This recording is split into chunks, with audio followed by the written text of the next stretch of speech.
Howdy, everybody. I'm Swede Henley, a former member of the 22nd Infantry 4th Division that landed on D-Day on Utah Beach on the coast of France. It is indeed a privilege and an honor to have been asked to narrate these films that I took during the big war with the Krauts. As you know, kraut hunting was a risky and dangerous business. This film was spliced together as it came from the developers, and there will be no sequence of events as the scenes will jump from one area to another and back again. So sit back and relax, and I hope that you will see some familiar places and faces that you will remember. This is the beachhead that we landed in on D-Day and some of the fortifications that we had. This is the fort at overlooking Cherbourg Harbor that fell on D-22. Some of the guns and some of the prisoners that we captured when we're back on the beach there, and you can see some of the underwater obstacles that we ran into on D-Day morning. And you'll notice there that this is a very wide beach. It has a 22-foot tide, and some half a mile from the beach to the seawall. There's your seawall. There's old Kemp, Joe Samuel, some more there that was riding around after the Cherbourg fell. And some of the ruins of the fortifications that and houses that along the beach. An old familiar sign, mines. This is your seawall with some of the obstacles on it, your gun mounts. There's Glenn Walker, Joe Samuels. There's Fort St. Marcouf that you remember so well.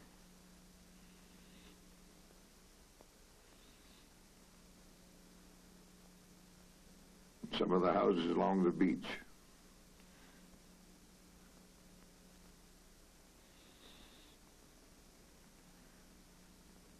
Another picture of the fortifications along the beach. Gonneville, Fort St. Marcouf. And here's the cemetery, Jayhawk Cemetery and the 4th Division Cemetery where we left many of the very good soldiers of the 22nd Infantry in St. Mary Glees on our way back to Carentan. This is some of the roads that hedgerow country that we fought through on the way to Cherbourg.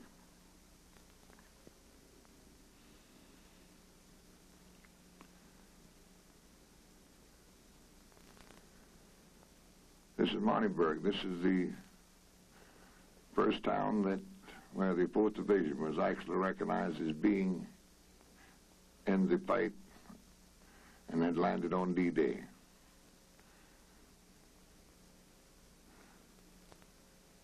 Lord Teague there, Glenn Walker. There's Glenn Walker right, Margaret, Joe Samuels, Kemp. First meal we'd had in 22 days. Another picture back at the Beachhead, showing what the storm that hit us on D8. Some of the ships that was washed ashore and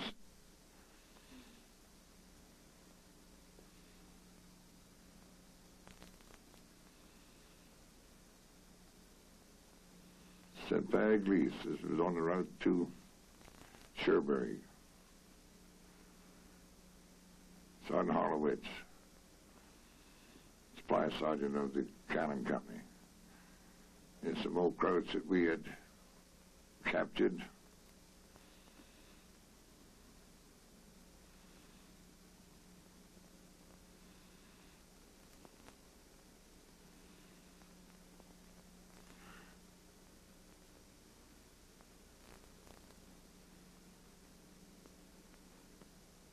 Cannon Company, the old airborne howitzer, in firing position and firing.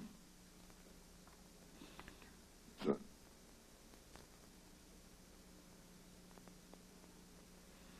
one of the Belgian roadblocks that the Germans used to barricade the road. That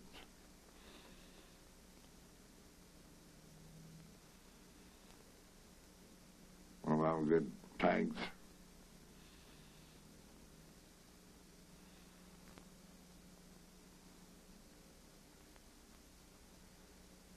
local jeep driver there.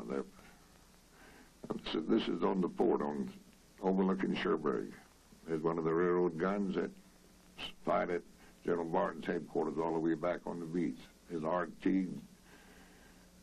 There's some prisoners that were captured. There's the size of the shell case that gun fired. Number 190 fired all the way back over our heads. Glad of Utah Beach, and General Barton called RT up and told him, for God's sake, do something with that gun. He's shooting up his Charlie Peter.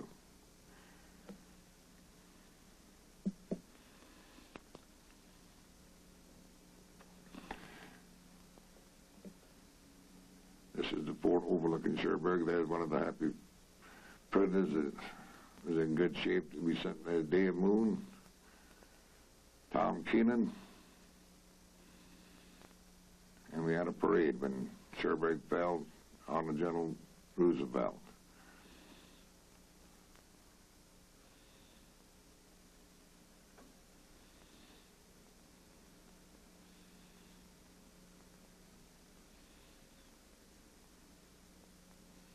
And Glenn Walker, Tom Keenan, Art Teague, John Ruggles, Bob Van Blazer, Dave Moon,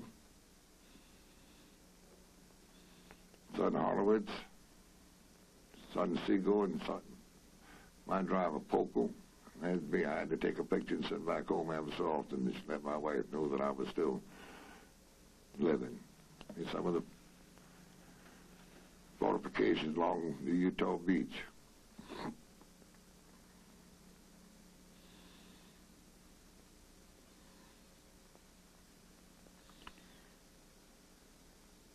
Nice, peaceful-looking country that the Crows had.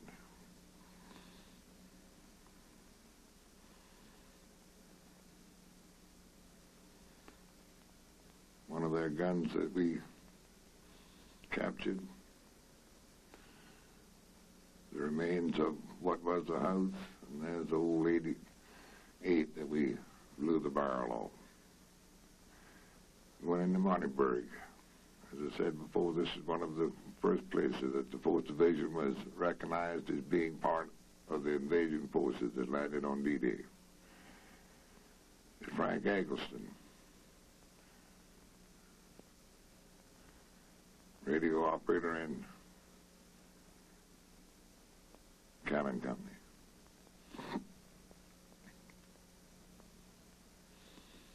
Carentan.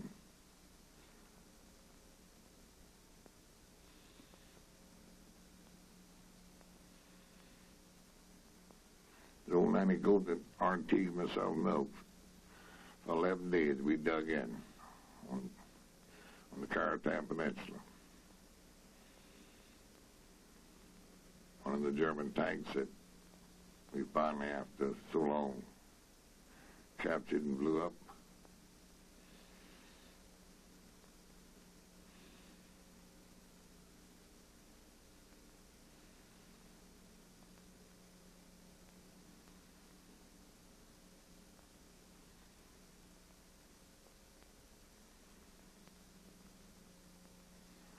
That's on the Sentinel breakthrough. If you remember that after the bomb 4 hours at Sentinel that we moved out, and I want to show you what good discipline we had. We were supposed to be scattered apart so they wouldn't get bombed out, and watch how close we are.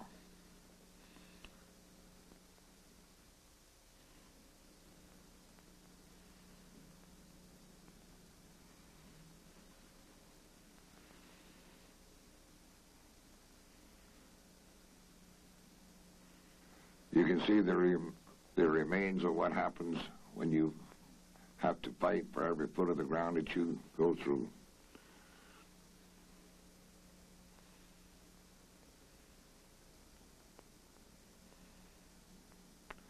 Might mention here that as Simons, when we weren't fighting, we were back behind the lines training the replacements.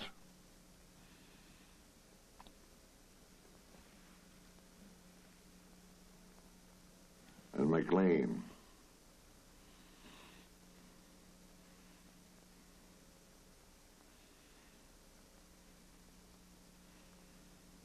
damp.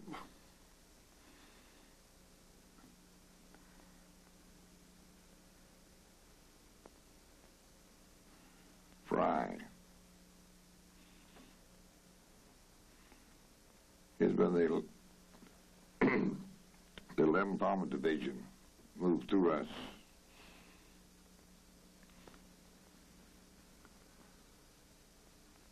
I'd like to mention to Colonel Harvey, pay my respect to Colonel Harvey Tripoli, the regimental commander who went through the many trials and tribulations in training the 22nd Infantry for the job that we were supposed to do. What a wonderful job he did in installing all of us that landed on D-Day to fight the Crows, that the 22nd Infantry was the best troops in the world.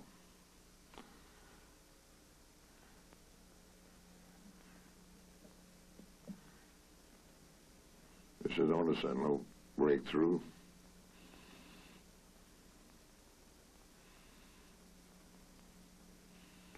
This is the Prum.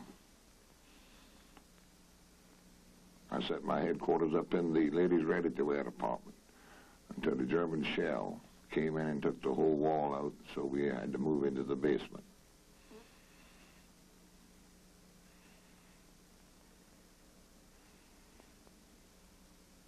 That was the ladies' ready-to-wear.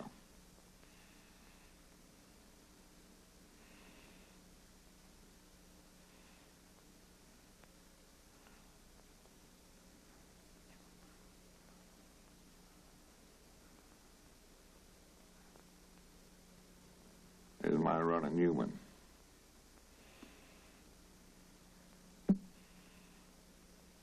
One thing about 22nd Infantry, we might not kill a lot of Krauts, but we knocked down a lot of buildings. This is the place of Bad Mergentine, where all the hospitals were, and we took this place as Lon Edwards, Tommy Harrison, Kemp, Proctor Knott McLean, Simons.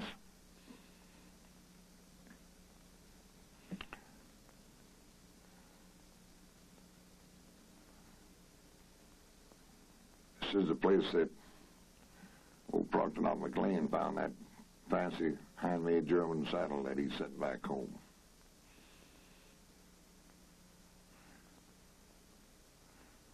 Crailshine.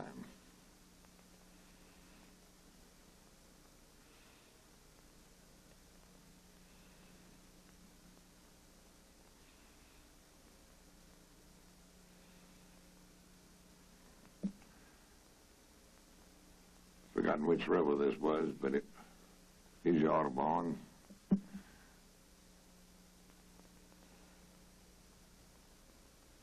One of our good pardon bridges. A little bit of snow. Now we're looking at the Hurtgen Forest. We're going to the Siegfried Line. This was a shot taken down below Munich on the Audubon, where the Germans had used the Audubon for a landing strip.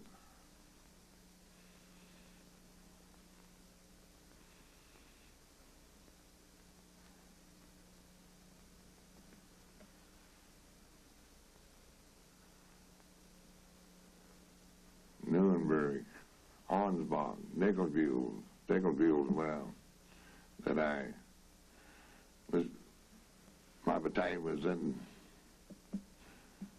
the Army of Occupation. Funny thing about this place, the burgomaster was named Mr. Kraut. Very typical. Hotel Golden Rose, where many of the celebrities in years past, the king and queens, had stayed.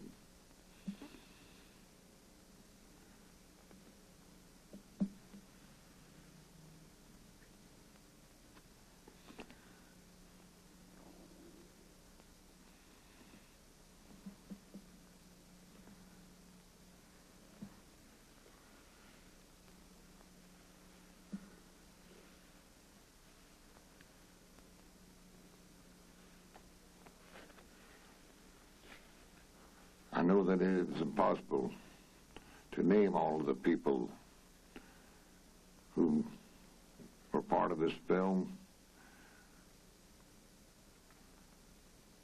This is a trip here that we made when we went back to Gonneville, France. This George Gonneville was trying to learn how to a German gun works. He was still counting his change, figuring out how much money he'd save. There's one all good bazookas.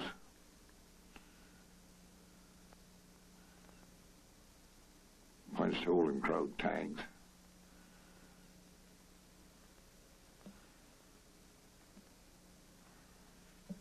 White phosphorus smoke screen. And Studdos Martin now. Old Hawkins. Kemp. There's old Clifford.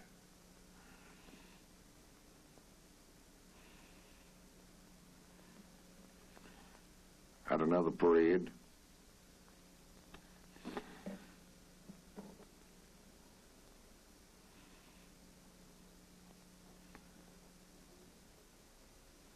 We were on fight, we were training. Old Simons, he had the Red Cross girl. That was one of the things that he was good for.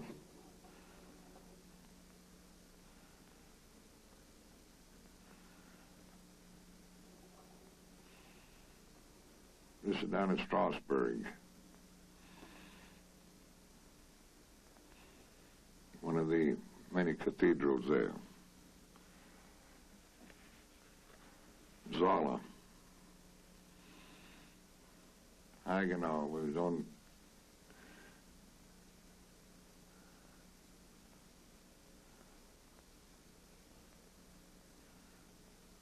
these are dragon's teeth.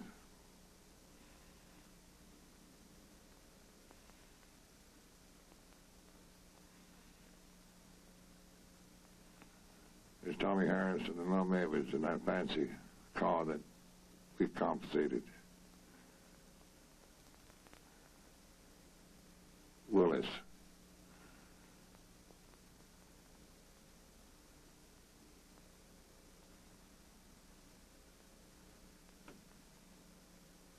As I looked when he was in this, we're back in England now, and this is a typical English road here.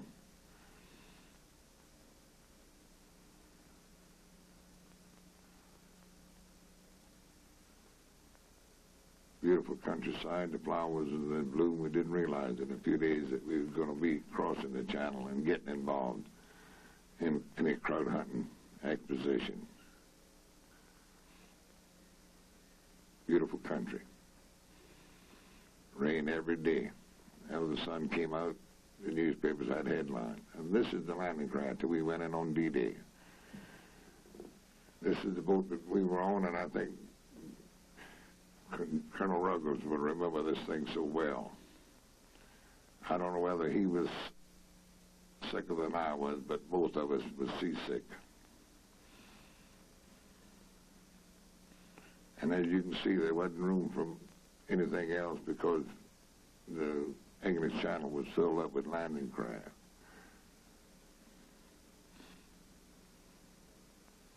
There's the gliders going in. This down front, where the 30th Division was hit so hard and surrounded, we had to go get them out. This is where we were headed for Paris to see the Mademoiselles.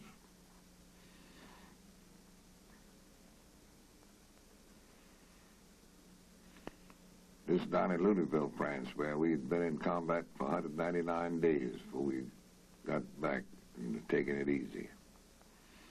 And one of them big guns that got loose, just Kemp and myself attacking a tank with a pistol to show you how bad cats we were. There's that motorcycle that I drove all the way across France. He's where Blazard instructed in a bazooka.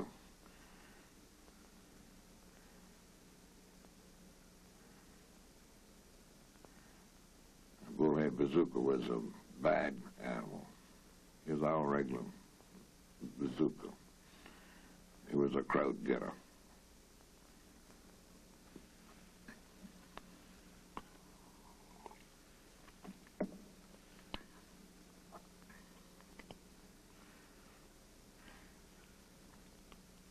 remember the trip into Paris. It was on Sunday morning, August 27th. On Saturday afternoon, our 12th Infantry was in the outskirts of Paris, and we were ordered to hold up so that the fighting Free French Army could have the honor of liberating Paris. And they moved in the early morning of August 27th. Our trip was a wild one, but a very happy one from the looks on the many faces of the people that came out to greet us. The German headquarters, the Eiffel Tower, and some of the places that you see in this picture.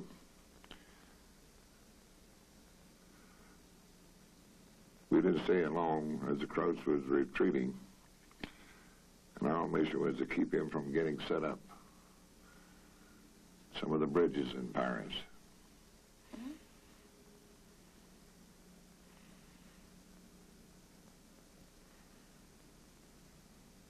There's the Eiffel Tower.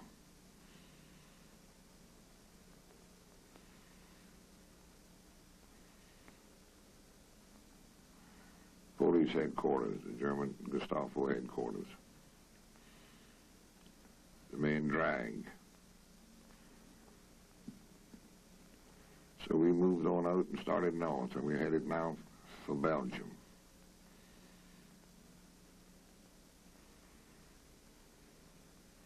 There's a 4th Division monument from World War I. There's some of the pillbox from the Maginot Line. Excuse me, we're in Belgium now.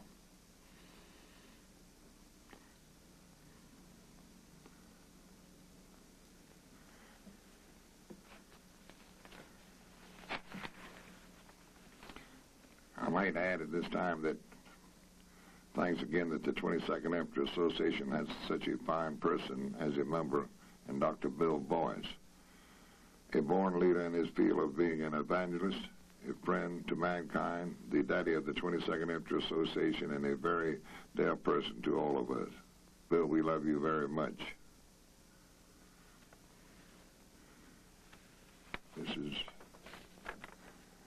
in Belgium.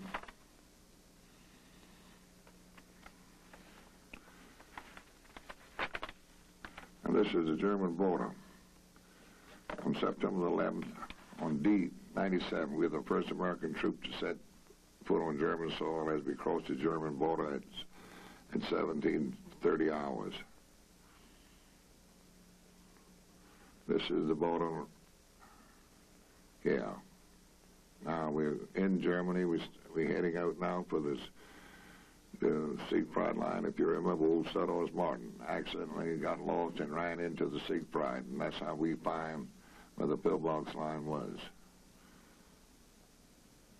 We attacked the pillbox line on September the 14th at 1000 hours. We penetrated the mighty line or wall, and 1800 hours of penetration was completed, was under our control. And we're moving up. This place, we are about some 5 miles from the fortified line.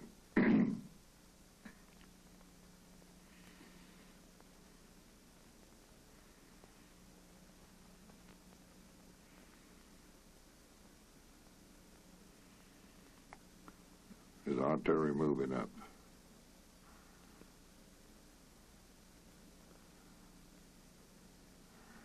That's how the woods looked from just before we entered it.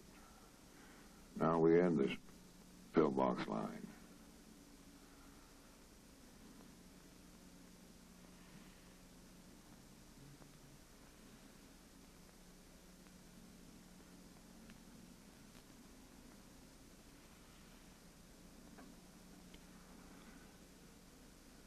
I'd like to pay tribute to another one of the leaders that made the 22nd such a wonderful outfit. If we had more commanders like Buck Lanham, the World War II in Germany would have not lasted 11 months and 2 days, but much less. He was, in my books, what a military leader should be: ability, mentality, and a desire to win. And as Harry Truman said, if you can't stand the heat, get the hell out of the kitchen. Buck Lanham could stand the heat. and he was in the kitchen when the Krauts gave up.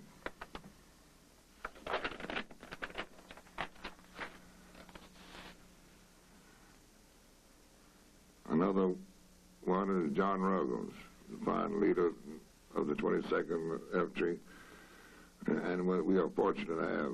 Not only was he good in combat, but after the war, he kept the association together. Tommy Harrison, a very dear friend of mine, who meant so much to me when the times were long and dark, and you needed some moral support. Now, that's the way the front looked out in front of the pillbox line. That's where we had to come across. Here's some of the refugees that had taken cover from the Germans.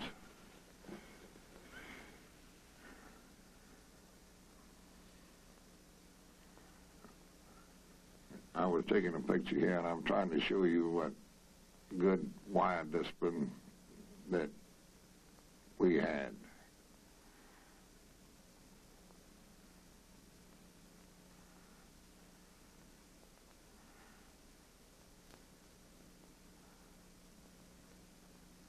Old George Goforth counting his chains.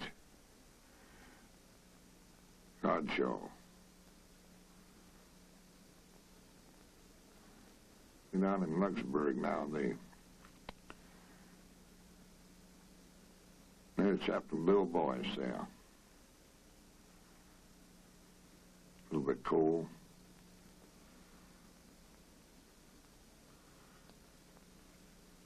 Wouldn't get shot at, though. I decided to send another picture back to Lila, let her know that I was still wiggling. There's Jennings Fry. Here's the wires right here I was just trying to show you. And you'll get a chance here to see very shortly. There's Ernie Hemingway and Buck Lanham. Ernie Hemingway, as you all know, was a character that I don't believe that they made but one pattern when they made him. He was a flamethrower, and we got cold and decided to burn him something. Now we're back on the beach again, as you can see that these film sort of jump around.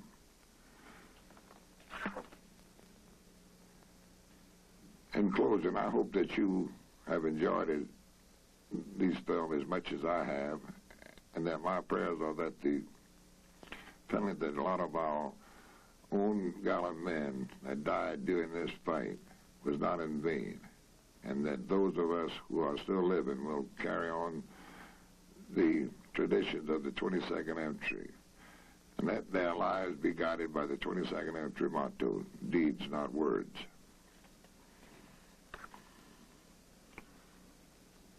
Here's some of the wrecked vehicles from the storm that happened on D9 back on the beach.